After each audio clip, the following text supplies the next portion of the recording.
Thank you so much, Hans Christian.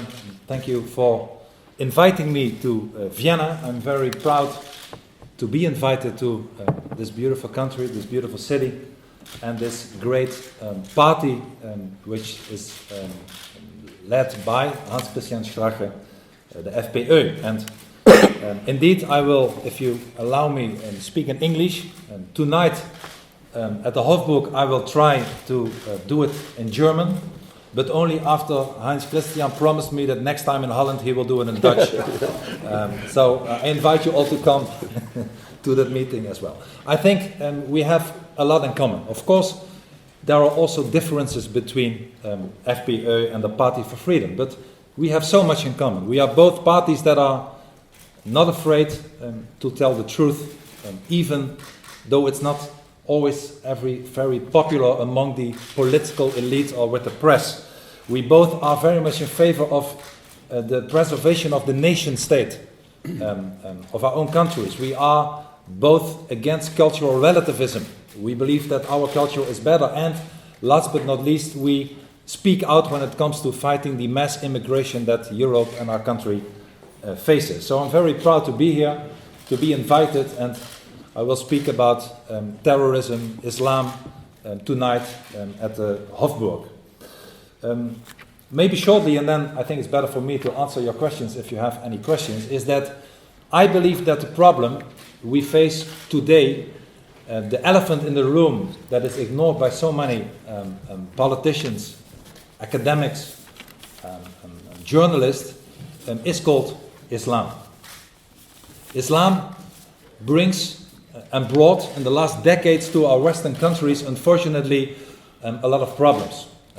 I don't blame Muslims for coming to our free Western countries. I don't blame them. I blame the politicians in charge, the so-called leaders that allowed them to come. I blame the political leaders of so many Western European countries that, I already mentioned the word cultural relativism, that fooled the people that all cultures are equal, that there is no difference between Islam and Christianity, that Islam is just another religion. Well, let me tell you, it is not.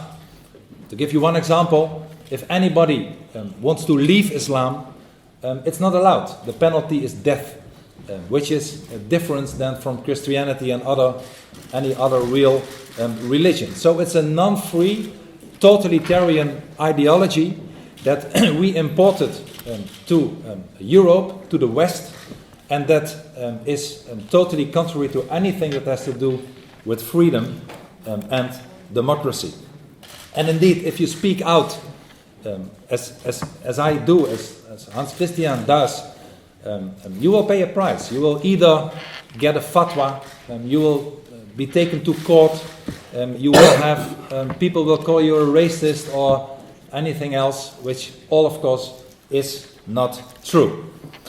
I believe that if we look at terrorism today, as Hans Christian Strache said very rightfully, not all Muslims are terrorists, but indeed all terrorists lately are Muslims. There is a connection between Islam and terrorism, is that we should stop the immigration from Islamic countries. That is the first thing that we should start. Second, stop the Islamization. I would say, and my party in Holland, I'm only speaking for myself now, says that we should de-Islamize our society. I want no more mosques in my country. I want no more Islamic schools in my country. I want no more imams in my country. We are not an Islamic country. The first church still has to be built in a country like Saudi Arabia. What are we doing? We should stop that. So stop the immigration and stop the Islamization. And when it comes to Muslims that are already in our societies, I advocate a very clear principle. If you abide by our law, by our constitution, by our values, then you are, of course, not only welcome to stay, but you are equal as anybody else. There is no difference, no discrimination whatsoever. It's very common sense. But if you don't, if you want to act violent, if you want to be a jihadist, if you want to act according to Sharia, then you will have to leave our societies. We will strip you of the Dutch nationality and send you packing outside the door. When it comes to terrorism.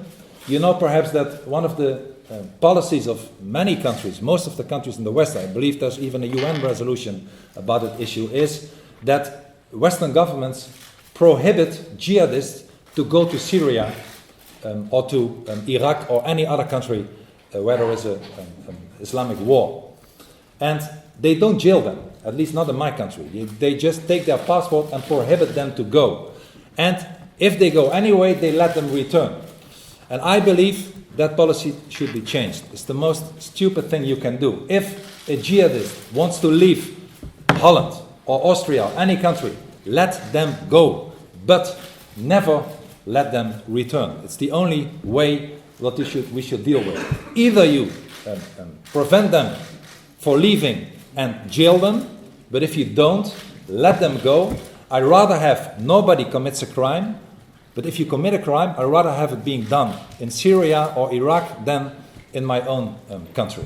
So I believe in order to get control over our own immigration, we should leave Schengen and we should reinstate national border controls. I mean, you have seen that in the last year, more than 600,000 asylum seekers entered the European Union. If you listen to the man who is in charge of Frontex, this border organization of the European Union, you will see that he only from Libya, he expects between 500,000 and 1 million asylum seekers to come to Europe this year. And it's a catastrophe. We cannot afford it. Why aren't they going to the Gulf states? Qatar is giving refuge to 48 people. 48 people, one of the richest countries in the world, and they do nothing. Let them go there instead of going to our societies. So, to sum it up, I think that finally it is time that we mention the elephant in the room, that the time for political correctness is gone, that we cannot afford it anymore. They have declared war to us, and we should act accordingly. We should defend our countries, defend our citizens, and defend our children, and to work together with other parties in Europe that all in their own way and with all the differences there are, but one thing in common, that we want to fight for freedom, is an honor for me, and it's an honor for me to be a guest of the FPÖ in Austria today. Thank you very much.